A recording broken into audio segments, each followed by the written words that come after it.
皆さんこんばんは、夏目さんちのげんです。5トンのとんかつ担いでとんずらトントン拍子のコットンキャンディーのさやです。口に出したくなるかならないかの微妙なラインだもん。楽しいということで今回ですね、こちらでございます。何て書いてあるでしょうか。せーの。逃げてきたかさぶと無事だろうか心配はしてる。一応俺が剥がれたことによって大丈夫だろうか彼はみたいな。膝は大丈夫なのだろうか、血が滲んではいないだろうかはい、ということで今回こちらです。透明、東京名古屋間をつないでおります。透明じゃねえよ今回やっていく企画はこちら。こちらも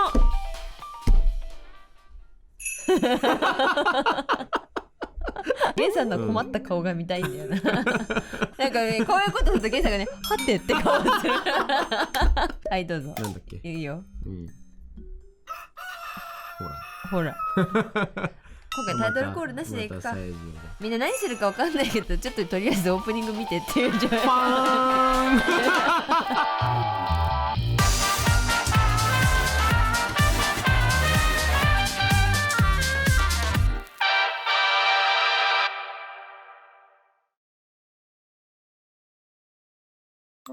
今オープニング開けましたか。開けましたか。タイトルコールもせずに開けちゃったか。開けちゃった斬新だわ。何をするみんなは今何をするかをタイトルで知ったわけだオープニングのね、アイキャッチなところもなんか、何するか知らんけどって書いてあるかもしれないふざけんなはいてなわけで今回やっていくのは 3D ペインティングチャレンジのことです。はい。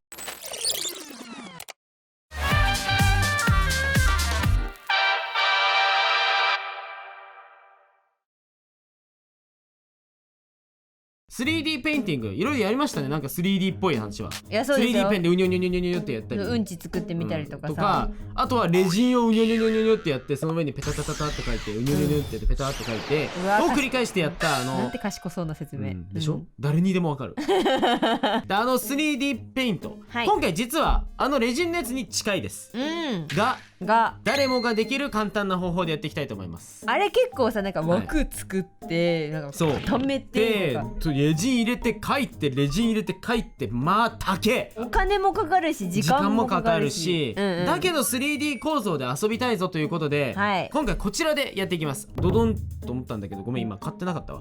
ごめんイマジナリーボード見てこれ。みんな見えるでしょこれ。透明な板がここにあるんですよ。あるんだよね。そう見えるよね。透明な板を使いたいのよ今回。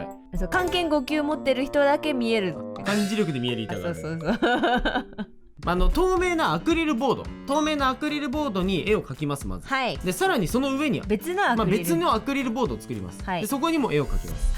でそれでレイヤーをリアルに表現していって奥行きを表現する。A3 ぐらい A4、A3 ぐらいの大きいものでやってお絵描きして楽しいオブジェ作っちゃおうのコーナーですね。チャレンジです今回も。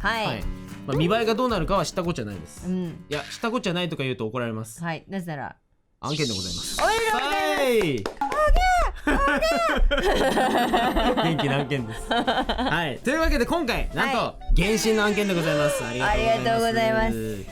何回かやらせていただいている原神さんのね案件なんですけれども、今回ですね新しい地域のフォンテーヌがアップデートで実装されることになりまして、そこがもう水の中がテーマになって、もう旅人も水の中を冒険できるというね世界なわけなんですよ。で今回はそんなこんなもあり、水の中を表現するんだったら 3D ペイントリベンジしてもいいんじゃないかなと。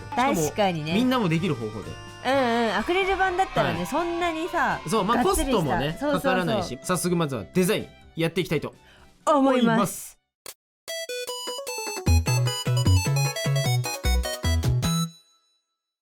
まずはここに書いていきましょうか。設計図というかイメージです。イメージ。じゃあ行きますか。だいたい30分。よーいスタート。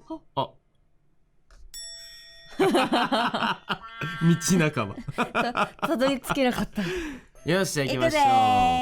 どうしようかな。さやさんは原神の世界のフォンテーヌを今回書かせていただくんですけど、僕はなんかちょっと原神の世界観に入れそうつつもちょっとオリジナルの世界観でやっていこうかなと思います。いや私ね、せっかくなのでずっと書いてみたかった原神のあの子を書いてみようと思うんですよ。そう、その名は主人公くんです。そらくんかな。そらくん、私好きそうすぎない？まあね。なんかベネット君じゃないんだ。待って、なんならさやの今の原神の中で一番好きなキャラって結局なんなの？いやね、まあそもそもさやさんの好きにはね、こういろいろ種類がございまして、はい、好きなキャラと敵に刺さるキャラみたいな区分があるんですよ。好きなキャラでいくと、その主人公くんもそうだし、ベネットくんもそうだし、そこに入ってくる。で敵っていうかもうガチな方でいくと、ちょっとガチ感出ちゃうんですけど、勝利先生が好きなんですよ。結局そっちなんだみたいな。あんだけちょっといつも言ってるくせにちょっとガチ感出たでしょ。すごいガチだって思うでしょ。そうなんだ。いやいいけど、いやいいよ勝利先生、それはいいけどね。かっこいいじゃないですか。はい。でもこれから俺たちがやろうとしてるアクリルボードって下書きってできるんですか？アクリルボードは鉛筆とかシャーペンで書いたら見えるよ。でもさ思ったんだけどさ、アクリルボードって透明じゃん。はい。下にさ紙を置いてさなぞっちゃえばさ、そういう書き方もできる。歌詞系じゃないそれって。天才じゃんお前。イエーイ。は？これみんなもやってね。いいよ、チャンネル登録解除していいよ。ダメ。今結構うざかった。イエーイ。結構うざかったよ。これちょっとうざい。今せめぎ合ってる。自分をいじめるか、自分に楽させるか。可愛い子には旅させるべきか。自分が可愛いと思ってんだ俺。可愛い玄ちゃんにやっぱ食べさせた方がいいよ。何を？餌？育ててあげて。育ててあげて。犬か。やば。いやうち昔さ、実家で飼ってた犬がさ、散歩のたんびにさ、カリカリになったセミとかカリカリになったミミズとかカリカリになった何もかも食ってたの。本当に。でそのカリカリのそれらを食べた後すっごい嬉しそうにタタタタタってさ、ピシャピシャピシャピシャって俺の顔舐めてくる。マジでやめてほしかった。可愛いんだけど、でもやめてほしかった。本当に。関節千尾じゃん。関節千尾されてた。関節千尾。可愛い。でもそれはだってゲンさんのことが大好きだったから。そうやっぱりこのセミの味共有してあげないと。そういうつもりでやってたの。だとしたらクソ迷惑だったの。2本目なんかさりげなく新しい概念出てきたんだけど。そうだよ。夏目さんこんなことあります？30分の中に別に1案だけ書けなんて話してないじゃん。まあ確かにね。さやさんが気づいてないだけど、俺頭の中にいつでも2案目3案目出してたよ。出してないよね。最近のゲンさんね、これちょっと苦情に近いんですけど。苦情なの？こんな素敵な夫に苦情があるの？こと次第によっちゃあるよ。何がわかんない。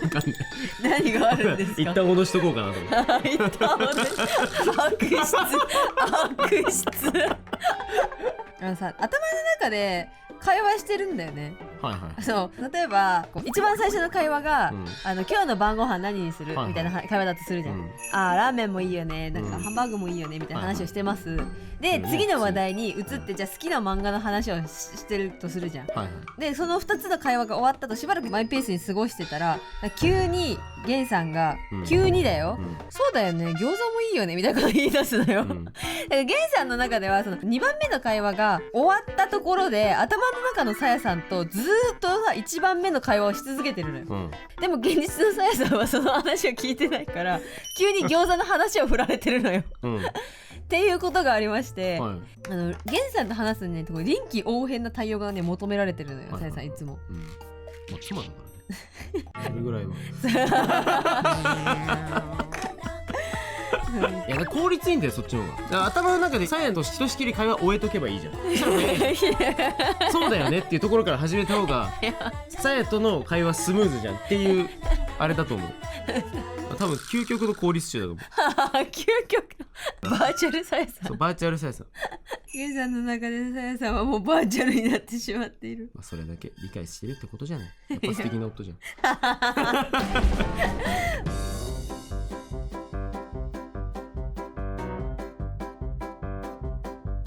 ということで終わりました。まあ大体こんな感じの作ってみたいなっていうあれなので、最終的には変わるかもしれませんよラフ。出た。はい、せーのドン。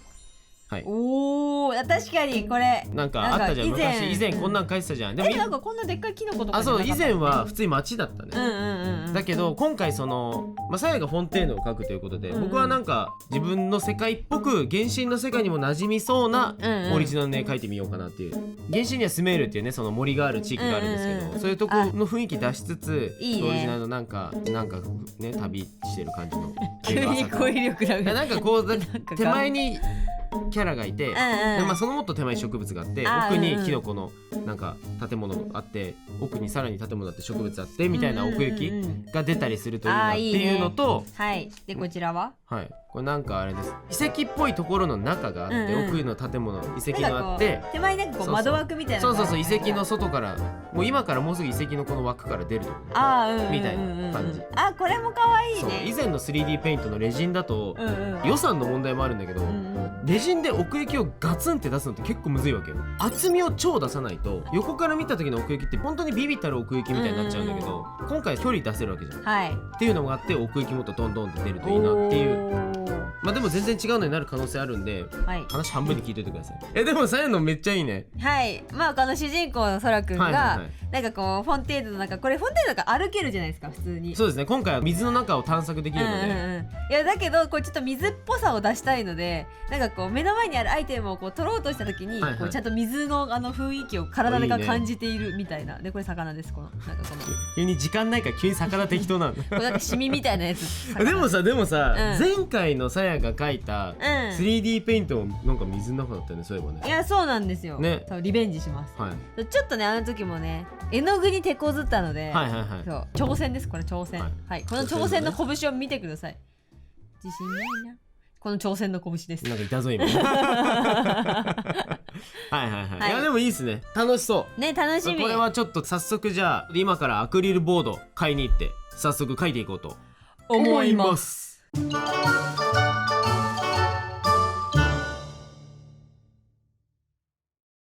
さあということで書いていきましょう。アクリルボードに参りましょう。ちょっとこれは大丈夫なのか YouTube くん。大丈夫か。ドゥルルンドゥルルンって今エンジン音が聞こえる。普通にちょっと心配だこれ。大丈夫かな。いやね、ゲンさんね、最初これ書いてるの見た時ね、おやおや徐々に着る気はしないけど徐々に隠れるからちょっと待ってね。先に素体を書いてるのよ。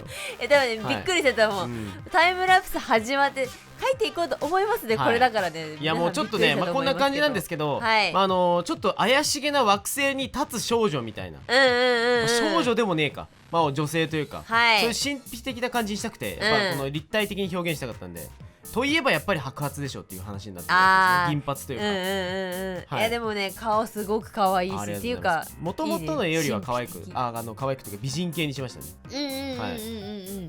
お、はい、やっと安心してきた。服じゃないんだよね。服ではない。服ではない。何か浮遊してるふよふよしたものですね。これくっついてるのか手前に浮いてるだけなのか。手前に浮いてますね。手前に浮いてるだけなの。手前に浮いてます。じゃあやっぱりこの子はラですね。型以外は。今から多分くっついてくんじゃないかな、いろいろ。ガシャンガシャンガシャンね。てなわけで今回アクリリックプラスっていうね、なんか速乾性で伸びのいいアクリル絵の具、リクテックスのやつを使ってるんですけど、すごいですねこれね。ね、それすごかった。さやさんもね使わせてもらったけど。さあそしてマスキングして背景の一番後ろになるところをこうやってペタペタ塗ってますね。これはまた別のアクリルボードですね。すごいね、ここね悩んで何度も塗ってますね。いやね、ここの部分ねめちゃめちゃかっこいい。さあ急にですけど、これ僕スプレーしてきました。そうなんかリキテックスのスプレーを今回使って、スプレーするような場所でスプレーの音が聞こえる。まあ部屋がひどいことになりましたね。換気ができてます。また今回は本当にもうアクリル絵の具のスプレー、そしてポスカっていう感じでもうなんか総動員しましたね。総動員だね。僕たちの持っているこういろんなところに乗る画材総動員みたいな。ここはゲンさんすごい筆の音が、ザカザカザカザカさせながら植物っぽさを出しました。かっこいい。筆先の荒れた筆先をわざと使ってっていう感じで、ボサボサの手入れが行き届いてないクソみたいな筆を使いましたね。あえてね、こういう時のために荒らしといたのさっていう、なんか後々の言い訳です。後々のね。それでこれが一番手前に来るものです。さあ後ほど完成をお見せしましょう。はい。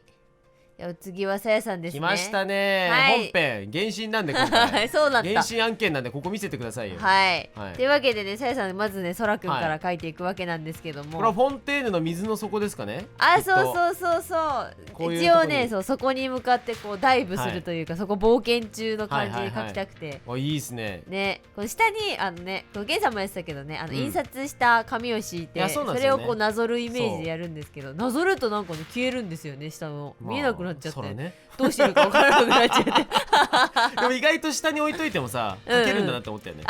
そう意外と示唆があってどうにか見づらいかなと思ったけど、いやそう問題なくて、さあそしてそらくんの大体が書き終わったので、今度ねゲンさんと同じく一番後ろに立つ背景の部分を、いいね、これ水の底ですね、一番奥の。そうで、その次の前にほら見てパイモンいる。なんかパイモンがなんかすごい雑に切られて貼られてる。でもこれもすごいね、なんか背景描くのとパイモン描くのどっちが先がいいんだとかってなんか考えてて、確かにそうで、なんかこううまいことパイモンの部分だけ抜いて、でとりあえずまずこの背景の草っていうの、植物たち、水の中のね、そうそう、いやね、ちょっとね普段こういう絵をね描かないので、でもすごいいい感じ、苦戦しました。めちゃめちゃ丁寧。いや頑張ったよ、なんかもういろんなの参考資料見ながらねお魚か、そしてパイモン、そしてパイモンタイム、はい、パイモンタイム、旅人。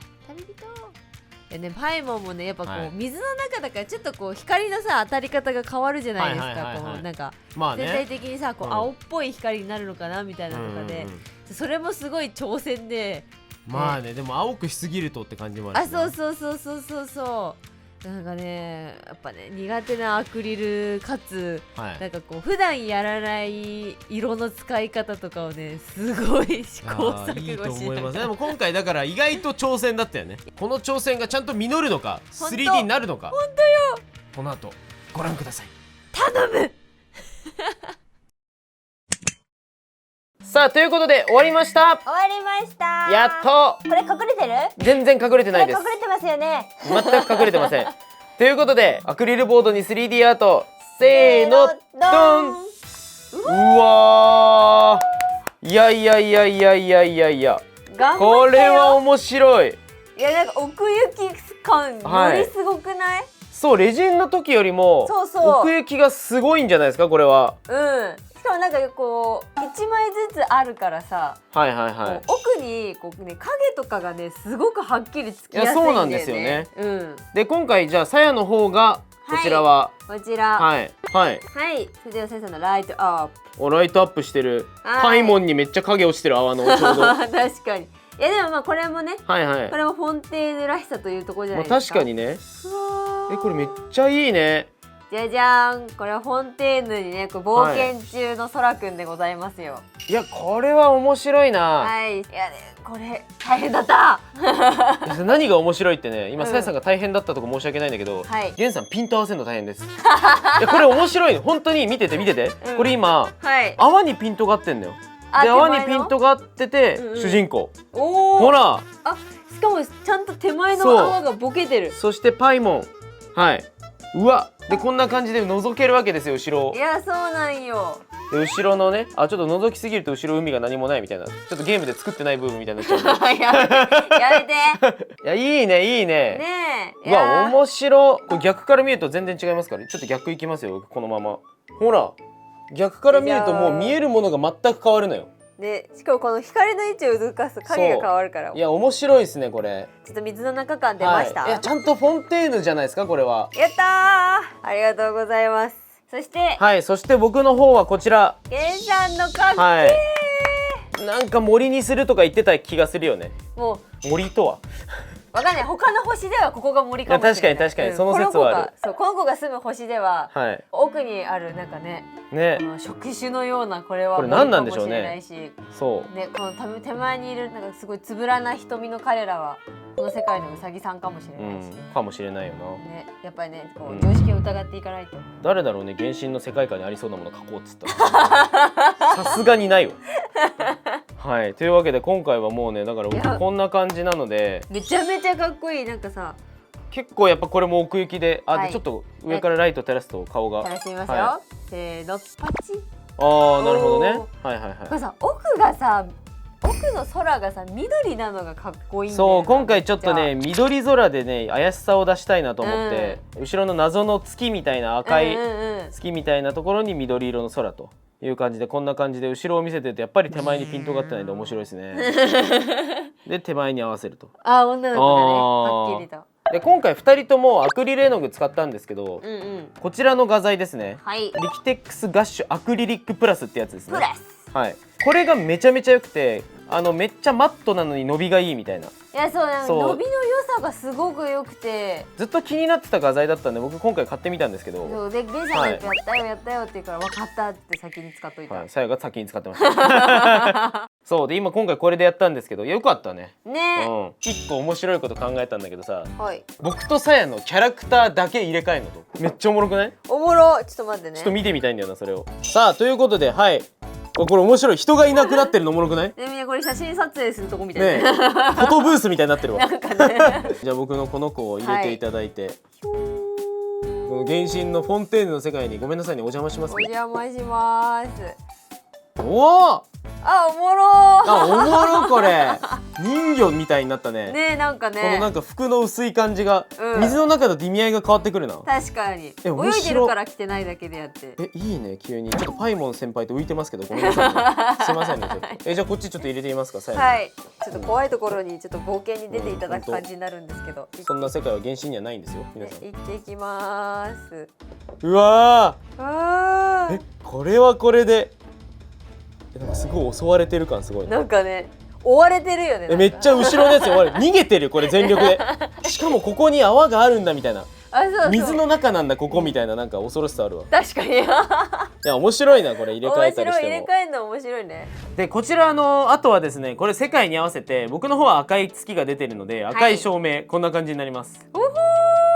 そうこれ照明変えるだけでだいぶまた遊べるというか、なんか迫力あるな。なんかもうちょっと怖いよね。それ逆光気味になってめちゃめちゃいいですよ。そうこれ赤い月の感じがこれで出せるんですよ。これなんかレジンの時にもやったけどすごい面白いですよねこれはね。あ、ね、面白いよね。でこれこちら原神のこれフォンテーヌの世界をさらに海の中感を出すために、青い照明こちらだいぶ深くまで潜ってきた感が出るよね。すごいなんか深部まで泳いでる感じがしていやいいねこれもね。この感じやっぱ奥行き出てるっていうのは普段のイラストじゃできないから、いやそうね、もうならではですねこれ。ということで今見ていただいたこちらね、さやが描いたフォンテーヌですよ。こちらアップデートされてしばらく経ってるので、もうみんなはねとっくに体験したよっていう方も多いと思うんですけども、ぜひねこちらは要チェックですので、ぜひフォンテーヌの水の中の世界を冒険してみてください。そして多分動画見てる皆さん的には先週末ぐらいまで原神のオフライン展示会やってたと思うんですけど、ね、夏目さんち行けなかったので、こんな感じでね妄想だけしておきました。妄想でお邪魔してるんですけど、ね、こちら行けなかった方もですね、現在原神のゲームの世界でこちらのオンライン展覧会もオンライン展示会もやってますので、ぜひ皆さんそちらも楽しんでみてください。ぜひぜひ。オフラインイベント行けなかった方はね、行けなかったんですけどね、夏目さんちもだからちょっとそっちで楽しもうと思います。妄想だけじゃ終わらせられないよ、悲しくてね。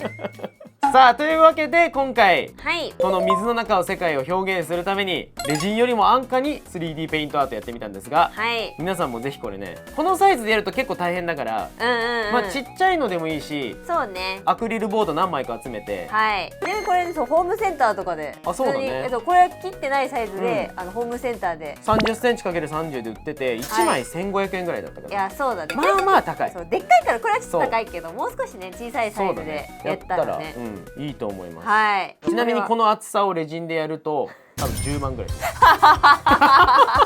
一つ10万で足りるかな、わかんないけど10万ぐらいだと思うよ。何日かかるの、それ。なので皆さんぜひこれね、気軽なんだけどもすごく面白い 3D アートチャレンジやってみてください。やってみてください。いやなんかこうやって見てるとさ、涼しくこうなんか海とかさ川とかプールとか行きたくなるね、こういうの見ると。ゲンさんもなんかこういうとこ行きたくなるでしょ。それはならんけど、全然ならんけど。なら俺は普通にフォンテーヌ行きたい。俺は全然こっちのフォンテーヌ行きたい。バカンスはこちらの星で。いやこっちはいいです。こちらの動画を見てくださった方でね、先着1名様にこちらの星のね旅行券をプレゼントしようと思いますので。いやそんなことより無料でダウンロードできるので原神の世界でフォンテーヌに行ってください。